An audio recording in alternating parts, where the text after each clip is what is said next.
All right, I just finished rotating my tires because I was working on my van anyway. And I thought I would explain a little bit about why we rotate tires, what happens if you don't, and what to look for while you're rotating tires. So first, a little bit of theory. So I want you to imagine that this is one of your tires, and these squares are the different tread blocks. So like that tread block, that tread block, that tread block. And I want you to imagine that they're basically 90-degree blocks. Well, what happens is, let's say this is the road surface here. When you brake, the wheel tries to stop moving and the road tries to keep moving it. And what happens is this block will slowly shift and it will become more like a trapezoid. It'll become more like that. Okay? Kind of like these over here.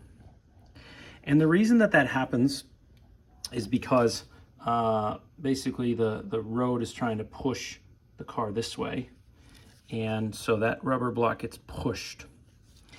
And it's kind of like a pencil eraser. So if you take a pencil eraser and you drag it like this across the surface a couple times, you're going to start to get, ooh, focus, sorry folks, you're going to start to get something like a trapezoid. Now you can see all these burrs at the top. This is kind of a macro example of what happens. So what happens is these blocks get pushed out of 90 degrees into this trapezoid.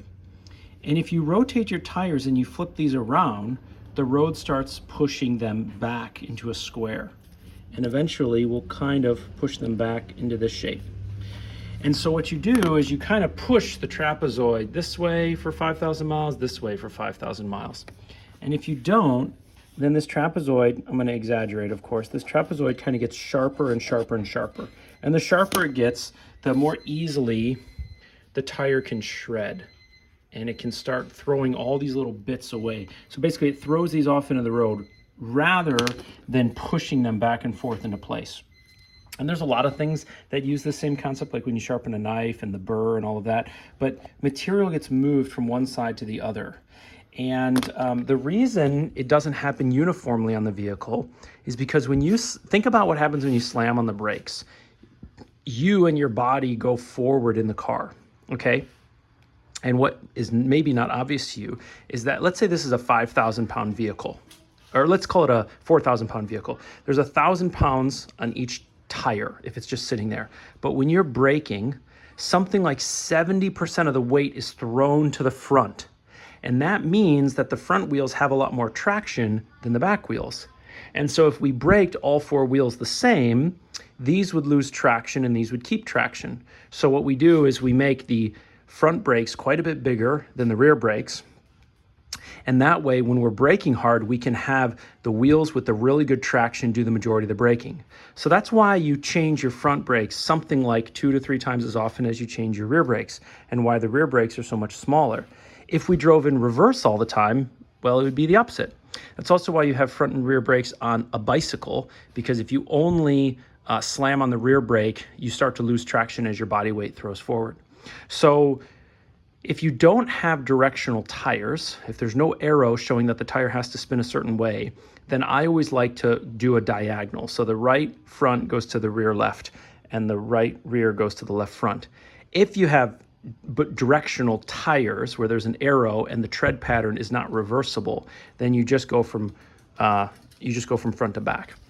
And one of the ways that you can know if you're getting close to needing a tire rotation is to just feel your tires. You just do something like this and back.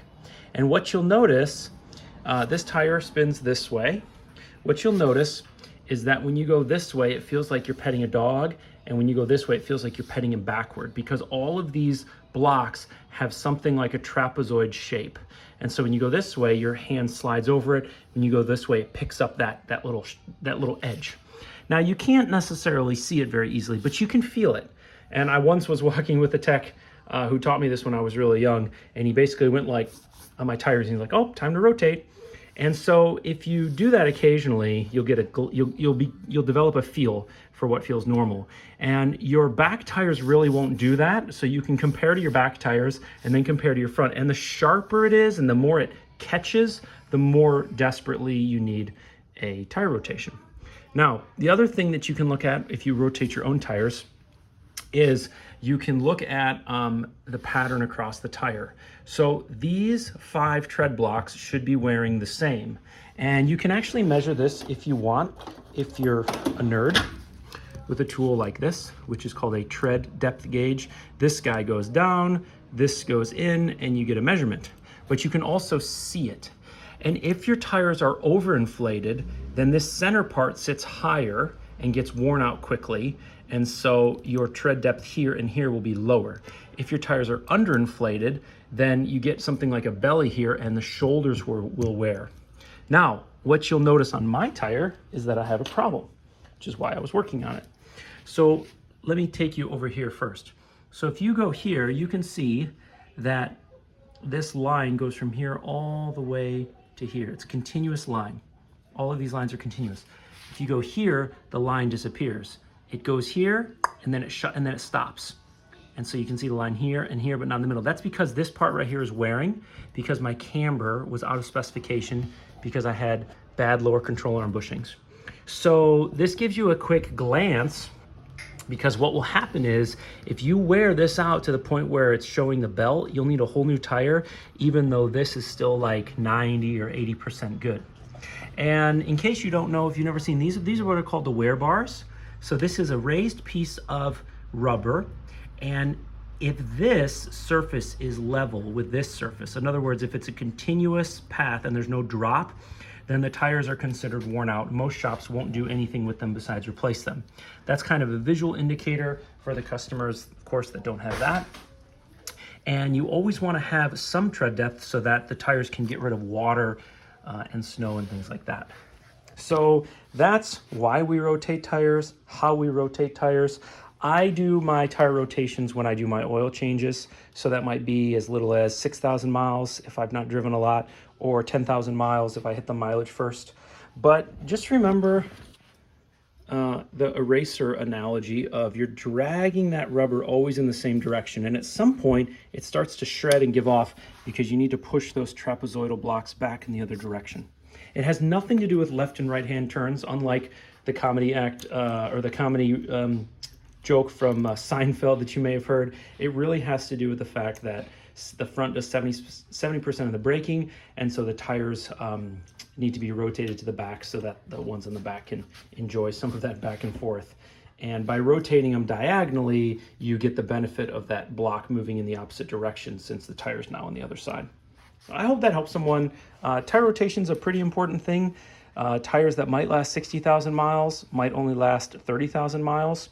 And so the cost of tires being, I don't know, $600 to $1,000 for a full set, you're talking about $300 or $400 savings if you do it right, or if not, if you do it wrong. All right, folks, I hope that was helpful for someone. If not, that's okay. Give it a thumbs down. Go find your local tire shop and pay them for a new set of tires, and don't rotate your tires because it's a total waste of your time. In the meantime, take care.